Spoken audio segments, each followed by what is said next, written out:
Hello everyone, कैसे हैं आप सभी। स्वागत है आप सभी का आपके अपने channel study vlog with Shivendra पर। आज इस वीडियो में हम आप सभी के साथ बात करेंगे रिजर्वेशन से संबंधित। जैसे कि आप सभी जानते हैं, गुरुवार को ऑनरेबल सुप्रीम कोर्ट ने रिजर्वेशन से संबंधित एक महत्वपूर्ण डिसीजन दिया है। आज की वीडियो शुरू करने से पहले हम थोड़ा सा आप सभी को लेकर चलते हैं आर्टिकल 16 के बैकग्राउंड पर, जो बात करता है लोक नियोजन में अवसर की समानता के बारे में। यहाँ पर आपने 3 लीडिंग केसेस तो बिल्कुल पढ़े होंगे। एक आपका बालाजी वाला मामला है, दूसरा आपका नागराज वाला मामला है, और एक आपका Indira Sahani versus union of India का मामला है, जिसमें बहुत ही मोस्ट इंपॉर्टेंट बात कही गई थी। क्या कहा गया था कि जो क्रीमी लेयर होता है, ठीक है, उसको प्रमोशन में रिजर्वेशन नहीं दिया जाएगा। यानी कि जो SC ST होते हैं उनको आप प्रमोशन में जो है रिजर्वेशन नहीं दे सकते। यानी कि क्रीमी लेयर जो है उसको प्रमोशन में रिजर्वेशन से आप बाहर रखेंगे। हालांकि इंदिरा सहानी वाले केस में जो चीज़ें थी उनको दूर करने के लिए, जो आपने देखा होता 16 का क्लोज 4 जो है उसमें जो सबसेक्शन ए जोड़ा गया था 77वें संविधान संशोधन अधिनियम जो कि 1995 में हुआ था। ये जो क्लोज 4 का सब क्लोज ए जोड़ा गया था 16 में, आर्टिकल 16 के अंतर्गत, ये है किसको दूर करने के लिए जोड़ा गया था। इंदिरा सहानी के केस में जो क्रिमिनल लेयर वाली बात कही गई थी उस इफेक्ट को कम करने के लिए, दूर करने के लिए ही ये क्लॉज यहाँ पर जोड़ा गया था।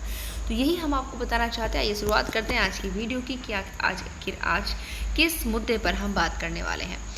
तो कोटे के अंदर कोटा, यानी कि वही बात आ गई ना, यानी कि आप पहले से ही ऑलरेडी गवर्नमेंट जॉब में हो, उसके बाद फिर आपको प्रमोशन चाहिए, तो प्रमोशन में भी आपको रिजर्वेशन चाहिए। यानी कि रिजर्वेशन के बाद भी रिजर्वेशन, कोटे के अंदर भी कोटे को मंजूरी। SC ST की ज़रूरतमंद जातियों को अब होगा ज़्यादा फ़ायदा। ऑनरेबल सुप्रीम कोर्ट के फैसले के क्या है मायने, बात करते हैं आज की इस वीडियो में आगे। तो इस तरह तो आप यहाँ पर समझ ही गए होंगे कि कोटे के अंदर भी कोटा किसको दिया जा रहा है, SC और ST के फील्ड में जो ज़रूरतमंद जाति हैं। देखिए यहाँ पर ये ध्यान रखिएगा इस वीडियो के अंतर्गत, जो कि ऑनरेबल सुप्रीम कोर्ट ने आज अपने डिसीजन में कहा है कि यहाँ पर SC ST के अंतर्गत आने वाली सभी 100% जातियों को नहीं दिया जा रहा, बल्कि उसके अंदर जो कुछ ज़रूरतमंद जातियाँ होती हैं। कोटे के अंदर कोटा बनाने को आज ऑनरेबल सुप्रीम कोर्ट से हरी झंडी मिल गई है। अब स्टेट गवर्नमेंट के पास भी राइट होगा। देखिए 2004 में एक केस आया था ऑनरेबल सुप्रीम कोर्ट का, जिसमें खुद ऑनरेबल सुप्रीम कोर्ट ने डिसीजन दिया था कि जो स्टेट गवर्नमेंट होती हैं वो खुद जो है सब क्लासिफिकेशन नहीं कर सकती SC ST का, बट आज अपने ही उस डिसीजन को पलट दिया है ऑनरेबल सुप्रीम कोर्ट ने और कहा है कि स्टेट गवर्नमेंट के पास राइट है कि वे SC और ST रिजर्व जो कैटेगरीज होती हैं उनके रिजर्वेशन कोटे में सब कैटेगरी बना सकती हैं। यानी कि मोस्टली हुआ क्या, यानी कि जो SC ST कैटेगरीज होती है, मानो कोई IAS श्रेणी में आए, IPS श्रेणी में आए, या अच्छी गजेटेड पोस्ट के अंतर्गत वो हो, तो अगर उनका प्रमोशन होता है तो उनको रिजर्वेशन की ज़रूरत नहीं है प्रमोशन में। बट उसके अंदर भी कैटेगरी बनाने की बात, यानी कि SC और ST के अंदर भी यहाँ पर सब कैटेगरी बनाने की बात की गई और राइट इस केस के थ्रू किसको दे दिया गया, स्टेट गवर्नमेंटों को दे दिया गया है। कोर्ट ने अपने ही पुराने डिसीजन यानी कि 2004 में जो फैसला दिया था उसको यहाँ पर पलट दिया है, जैसे हमने अभी बात की है। इनके खुद ऑनरेबल सुप्रीम कोर्ट ने 2004 में दिए हुए अपने ही फैसले को पलट दिया। तो यहाँ तक आपकी बात समझ में आ गई होगी कि 100% रिजर्वेशन की बात नहीं की गई, बल्कि SC ST के अंदर भी सब कैटेगरी बांटने की बात यहाँ पर ऑनरेबल सुप्रीम कोर्ट ने की है। स्टेट गवर्नमेंट अब इस पर कानून भी बना सकती है। कोर्ट ने अपने ही 2004 के पुराने फैसले को पलट दिया। कोर्ट ने कहा कि स्टेट जो होते हैं उनको अधिक वंचित जातियों के उत्थान के लिए रिजर्व कैटेगरी के अंदर कोटा देने के लिए SC और ST जातियों का उपवर्गीकरण करने का राइट होगा।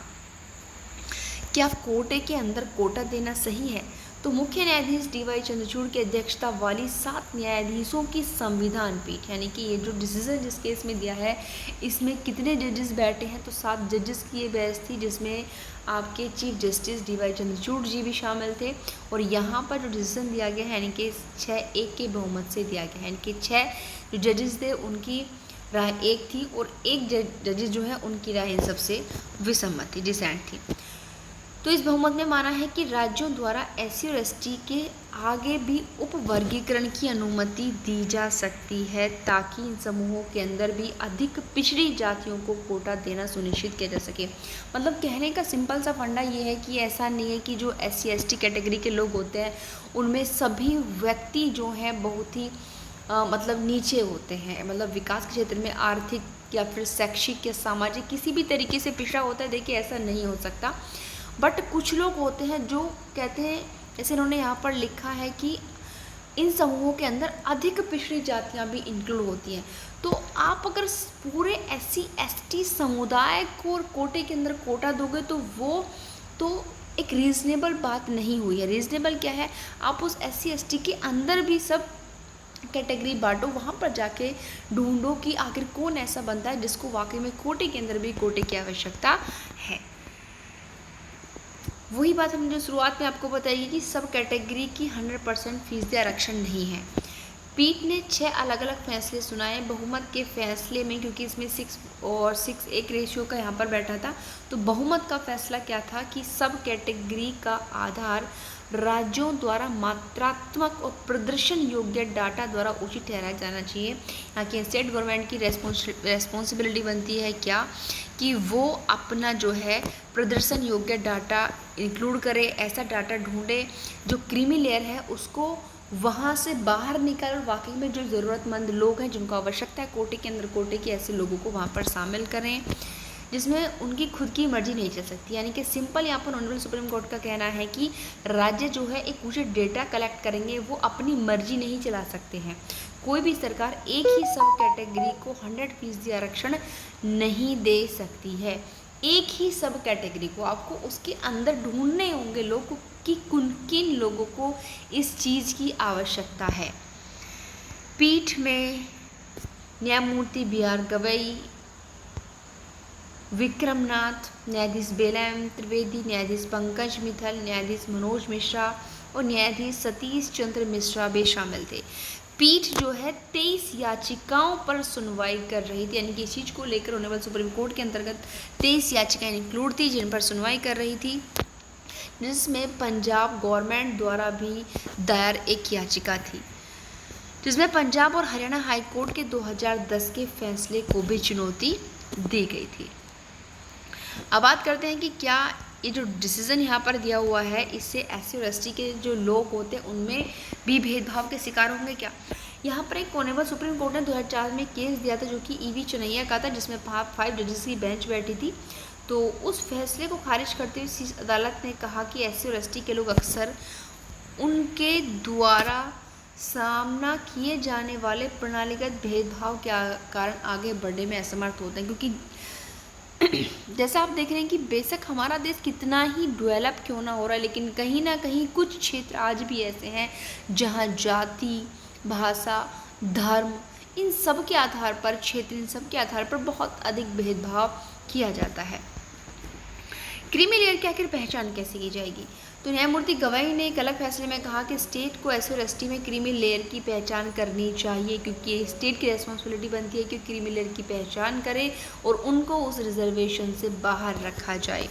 असहमति जताते हुए फैसला लिखते हुए न्यायमूर्ति त्रिवेदी ने कहा कि राज्य संविधान के आर्टिकल 341 के तहत जो अधिसूचित अनुसूचित जाति है उसकी सूची के साथ छेड़छाड़ नहीं कर सकते। यानी कि इनका यहाँ पर कहना है कि जो कुछ भी यहाँ पर डिसीजन में बातें की गई हैं, यानी कि SC ST को सब कैटेगरी में बांटने की आप बांट सकते हैं, बट 341 के अकॉर्डिंग अनुसूचित जाति की जो सूची दी हुई है उसके साथ किसी प्रकार की छेड़छाड़ यहाँ पर नहीं की जा सकती।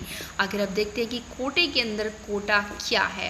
दरअसल कोटे के अंदर कोटे से मतलब है एक अलग रिजर्वेशन व्यवस्था लागू करना, क्योंकि एक तो हो गई पूरी SC ST कैटेगरी के लोगों को रिजर्वेशन देना और यहाँ पर SC ST के अंदर भी वो सब कैटेगरी बांट रहे हैं, तो ये एक अलग आरक्षण सिस्टम लागू हो गया। इसके तहत यह सुनिश्चित करना होगा कि SC ST के अंदर जो जातियाँ ज़्यादा ज़रूरतमंद हैं, जिन्हें ज़्यादा भेदभाव का शिकार करना पड़ता है, उनको ज़्यादा से ज़्यादा लाभ मिल सके। और इसके सबसे बड़ा उदाहरण क्या है, जहाँ OBC में विभाजन किया गया है तमिलनाडु और कर्नाटक जैसे स्टेट में अन्य पिछड़ा वर्ग के रिजर्वेशन को कम पिछड़े और अधिक पिछड़ों में विभाजित किया गया है। तो यहाँ पर देखिए जो पिछड़ा वर्ग है तमिलनाडु और कर्नाटक जैसे स्टेट में पिछड़े वर्ग को भी दो भागों में बांट दिया, एक कम पिछड़े वर्ग में और एक अधिक पिछड़े वर्ग में विभाजित कर दिया गया है। इसका जो फ़ायदा है कमज़ोर वर्गों को मिलता है क्योंकि उन्हें प्राथमिकता मिलती है, क्योंकि पिछड़े वर्गों को दो कैटेगरी में इंक्लूड कर दिया। पिछड़े वर्गों के अंदर जो है काफ़ी जातियों को इंक्लूड किया गया होगा। अब उन जातियों में भी कुछ ऐसी जातियाँ होंगी जो बहुत ज़्यादा पिछड़ी हुई होंगी, कुछ ऐसी जातियाँ होंगी जो कम पिछड़ी हुई होंगी, तो इसलिए इनको भी यहाँ पर 2 पार्ट्स में इन्होंने डिवाइड कर दिया। आइए देखते हैं कि क्या था ईवी चिनैया का फैसला जिसको पलटा गया है आज, यानी कि आपके गुरुवार को।